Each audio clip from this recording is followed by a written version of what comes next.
तर आता एक ब्रेकिंग बातमी आलेली आहे। मुंब्रा दुर्घटनेची पुनरावृत्ती टाळण्यासाठी सर्वतोपरी काळजी घेतोय अशी माहिती रेल्वे प्रशासनानं मुंबई हायकोर्टामध्ये दिलेली आहे। 9 जून रोजी प्रवाशांचा मृत्यू झाल्याच्या घटनेची अद्याप चौकशी सुरू आहे। मृत्यू प्रकरणी हायकोर्टामध्ये दाखल याचिकेवरती आज सुनावणी झालेली आहे।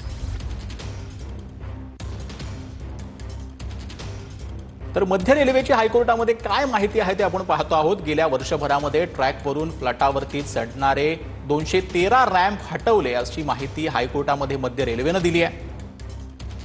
दिवा स्थानकावरील विशेष योजनांमुळे 2023 पासून तिथं एकही मृत्यू नाही असं देखील यावेळेला मध्य रेल्वेनं हायकोर्टात सांगितलं। दादर ठाणे स्थानकामध्ये फ्लाटाचं रुंदीकरण करण्यात आल्याचं देखील यावेळेला मध्य रेल्वेनं जे आहे ते हायकोर्टात म्हटलंय। तर उपनगरीय रेल्वे स्थानकावर लिफ्ट सरकते जिने आणि फुटओव्हर ब्रिजची उभारणी करण्यात आल्याचं देखील मध्य रेल्वेनं हायकोर्टात सांगितलं। फ्लाटावरील गर्दीच्या ठिकाणाहून खाण्याचे स्टॉल्स हटवले आहेत असं देखील यावेळेला मध्य रेल्वेनं हायकोर्टात म्हटलेलं आहे।